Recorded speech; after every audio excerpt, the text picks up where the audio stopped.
I started out as a beekeeper to make mead, and after seeing the world, learning about beekeeping, I learned that I know nothing when it comes to feeding the world.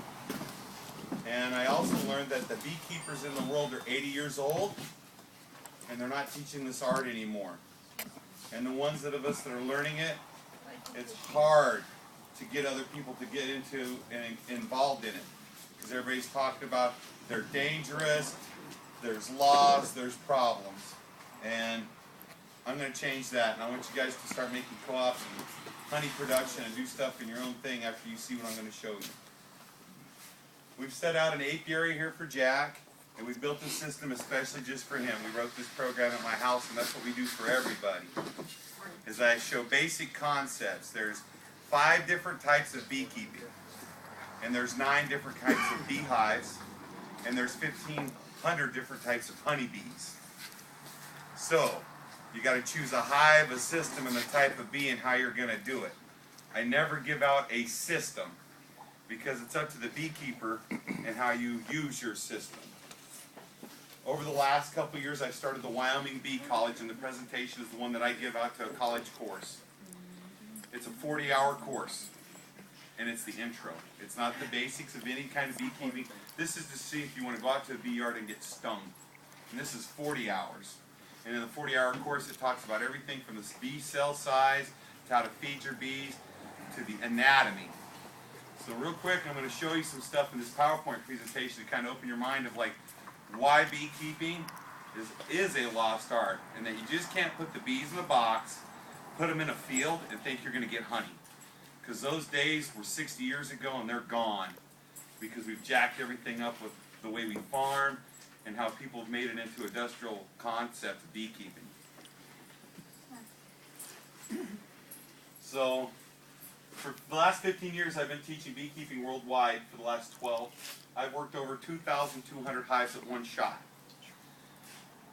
I had 4 other people that worked with me, and it was work, and it was hot, and it was terrible, and my company won't sponsor anybody anymore if they have over 1,000 beehives. And then I give an endorsement seal for anybody that has under 200, because they're doing basic good beekeeping practices. I'm also known as the kilt-wearing beekeeper. I make mead. I've been in TV shows and magazines, and I teach sustainable beekeeping, biodynamic beekeeping, top bar beekeeping, Langstroth beekeeping, and hybrid beekeeping.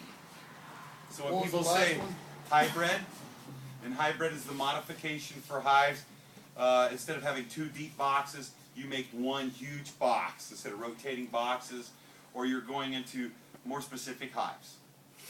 And we'll cover this. If you guys have questions, we tell you right now, you should write them down, because some of the stuff you're going to have to probably get to me later, because I'm going to cover some stuff really, really fast.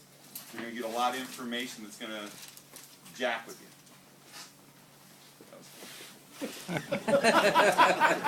So let it be written, so let it be done. I'm a honeybee advocate for world youth beekeeping, and I want to teach kids permaculture techniques to make seed pollination. And that's one of my goals, is without seeds you can't make any more plants. And one of the things I've seen is they're starting to modify seeds and taking out the male aspect of the plant, so you can never pollinate even by hand. You're trying to do that with humans. No. Wish we could get a couple of young kids sterilizing first. But that's what they're doing, is they sterilize the plants, and then they put the male pollen in front of the beehives, and the bees take the male pollen out to the female, and that's how you get seed now. And that's how these big companies are eliminating seed.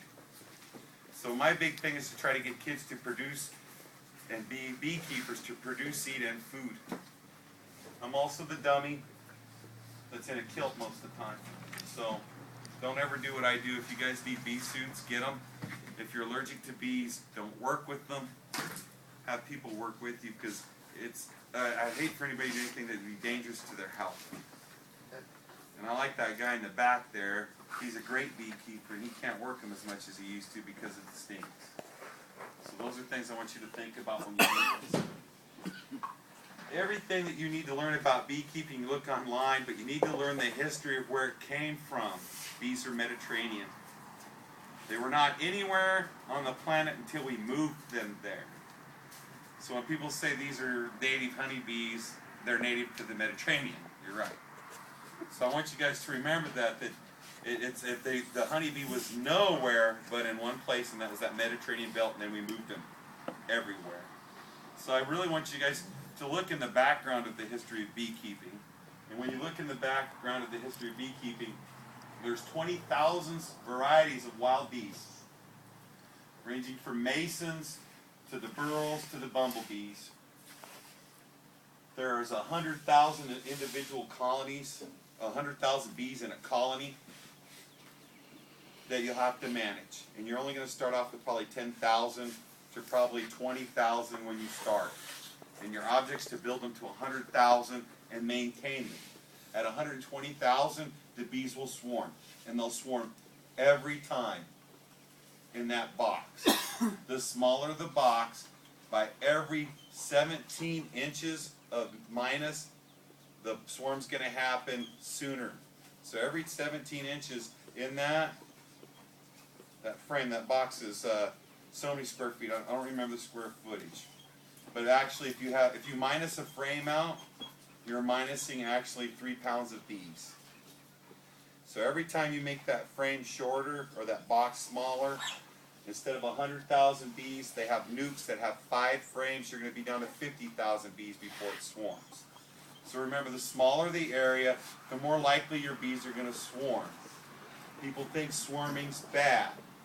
Swarming just means that they're moving out either sickness or an unhealthy queen, or we are doing so awesome, we need to branch out and show the love to the more trees and the more people. And that's the only reason they swarm. And it's mostly the latter two. Either the queen's sick or she's not laying anymore. To get a beehive to swarm early because it's overpopulated means you're a damn good beekeeper. And you can split that hive so many more times to propagate because you're a damn good beekeeper. I want you to remember, I'm not a damn good keeper. I'm good, but I'm not great. Bees pick the beekeeper. I want you to remember that too. You can work with bees. People work with bees all the time. But the guys that are picked by the bees are the guys that walk out in flip-flops. And they go, come here, let me show you a hive. And they flip them open and they're working with them. And it seems like it's not a big deal. They're reaching in and they're pulling out the bees and they're looking at them. The bees sometimes choose the beekeeper. They didn't choose me.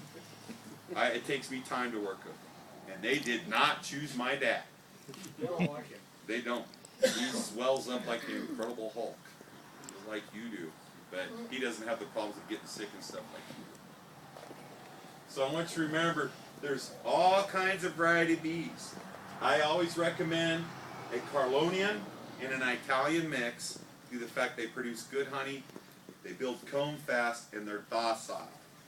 A lot of people think the aggressive bee makes more honey. It just means the aggressive bee has more to protect. They either have a really good queen or they're out in an area where there's a lot of predators. So they're really aggressive to try to keep those things away. In the mountains of Wyoming, you have bears, skunks, badgers. You need an aggressive bee. When you're at home and you're working with them home, you might as well get something that's docile and fun to play with if you have kids around and your neighbors. So it's not necessarily aggressiveness that makes the bee work harder. It just means they're protecting things. And I even do a 3-strike clause at my house that if the bees get too aggressive, if I'm working them, I put a red thumb tag on it. If I come back in 2 weeks and they're aggressive, they get a red thumb tag. If I come back in 2 weeks and it's green, got a bye. If I come back in 2 weeks and it's red, over that time period, that's 3 strikes, you're out. I'm killing the queen, I'm splitting the hive, and I'm either marrying it to other hives or I'm going to make a new batch because I don't want that aggressive queen in there anymore. And the bees are only going to be aggressive because how the queen is. The queen controls the hive and is the slave. She's not allowed to do anything but lay larvae, lay larvae, lay larvae. So sometimes she might be a little mad. I'm sure there's some women that know about the barefoot pregnant thing. Some are really mad. What did I do?